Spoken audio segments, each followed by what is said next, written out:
भैया ने राम राम। आज एकादशी है, एकादशी का व्रत है बहनों।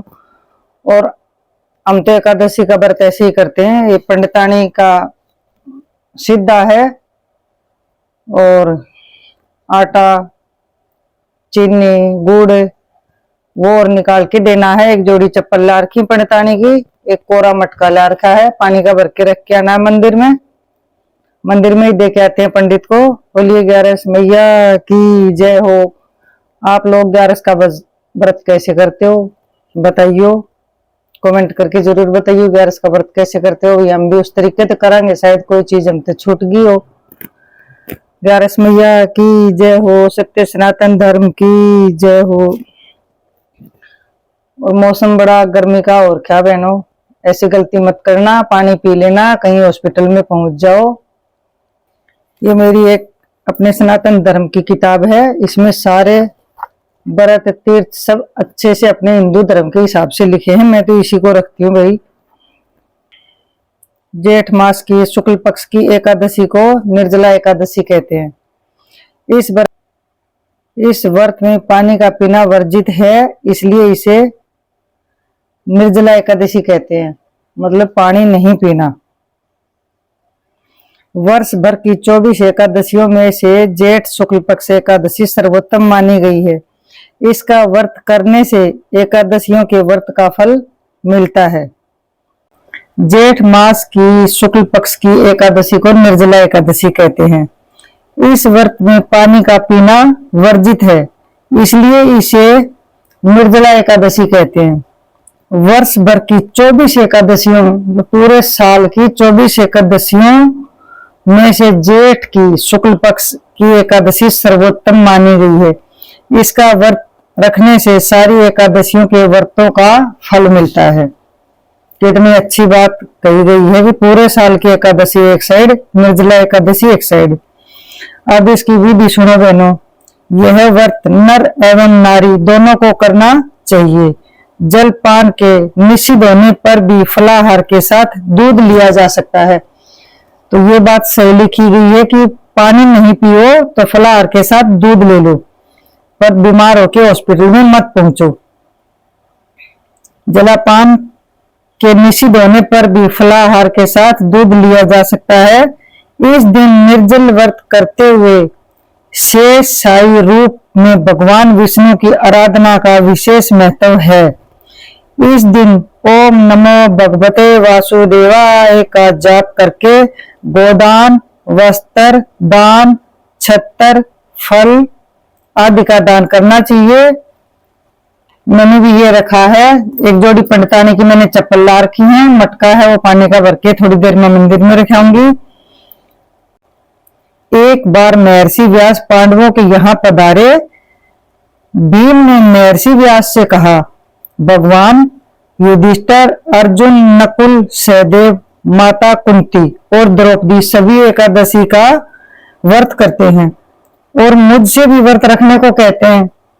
और भीम से तो व्रत रखा नहीं जाता था, भीम खाली पेट नहीं रह सकता था, परंतु मैं बिना खाए नहीं रह सकता।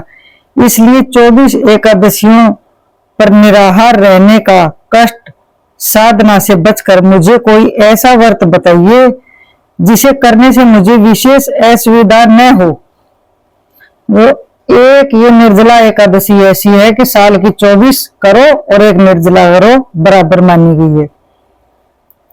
ऐसा व्रत बताइए कि जिसे करने से मुझे विशेष सुविधा असुविधा न हो और उन सब का फल भी मुझे मिल जाए।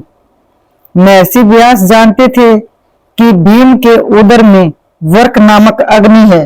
भीम के पेट में भूखा नहीं रहने वाली एक अग्नि है जो भूख से जलने लग जाती भूखा रहा तो। इसलिए अधिक मात्रा में भोजन करने पर भी उसकी भूख शांत नहीं होगी। महर्षि ने भीम से कहा, तुम शुक्ल एकादशी का, जेठ की शुक्ल एकादशी का व्रत रखो। इस व्रत में स्नान आचमन में पानी पीने से दोष नहीं लगता, मतलब स्नान करते टाइम पानी पी सकते हैं, उस टाइम दोष नहीं लगेगा। इस व्रत से अन्य 23 एकादशियों के पुण्य का लाभ नहीं मिलेगा। इस व्रत के करने से 23 अन्य एकादशियों के पुण्य का लाभ भी प्राप्त होगा। तुम जीवन पर्यंत इस व्रत का पालन करो। भीम ने बड़े साहस के साथ निर्जला एकादशी का व्रत किया। वो महर्षि ऋषि ने कहा भीम को, तुम सारी जिंदगी सिर्फ एक ही एकादशी करना, निर्जला। उस निर्जला एकादशी करने से ही उन बाकी साल की 23 एकादशियों का फल तुम्हें मिल जाएगा और तुम नहाते टाइम जल पी सकते हो। भीम ने बड़े साहस के साथ निर्जला एकादशी का व्रत किया, जिसके परिणाम स्वरूप पराते होते होते वह संज्ञाहीन हो गया। भूखा तो नहीं रहा जा सकता था। तब पांडवों ने गंगा जल, तुलसी, चरणामृत प्रसाद देकर उसकी मूर्छा दूर की। इसलिए इसे भीमसेन एकादशी भी कहते हैं। इस निर्जला एकादशी का नाम भीमसेन एकादशी भी है। बोलिए निर्जला एकादशी की जय हो, ग्यारस माता की जय हो। बोलिए गणेश महाराज की जय हो। अकेली कथा नहीं सुना करते, हर बार 2 कथा सुननी हो बहनों। एक बार भगवान शंकर स्नान करने के लिए भोगवती नामक स्थान पर गई। उनके चले जाने के पश्चात पार्वती ने अपने तन की मैल से एक पुतला बनाया, जिसका नाम उन्होंने गणेश रखा। गणेश को द्वार पर एक मुद्गल देकर बिठाया कि जब तक मैं स्नान करूं किसी पुरुष को अंदर मत आने देना। भोगवती पर स्नान करने के बाद जब भगवान शंकर आए तो गणेश जी ने उन्हें द्वार पर रोक दिया। क्रोध भगवान शंकर ने उनका सिर धड़ से अलग कर दिया और अंदर चले गए। पार्वती जी ने समझा कि भोजन में विलंब होने के कारण शंकर जी नाराज हो गए। उन्होंने फौरन 2 थालियां भोजन परोसकर शंकर जी को भोजन करने को बुलाया। शंकर जी ने 2 थाल देखकर पूछा, दूसरा थाल किसके लिए लगाया है? पार्वती जी बोली, दूसरा थाल पुत्र गणेश के लिए लगाया है, जो बाहर पहरा दे रहा था। यह सुनकर शंकर जी ने कहा, मैंने तो उनका सिर धड़ से अलग कर दिया। यह सुनकर पार्वती जी बहुत दुखी और प्रिय पुत्र गणेश को पुनः जीवित करने की प्रार्थना करने लगी।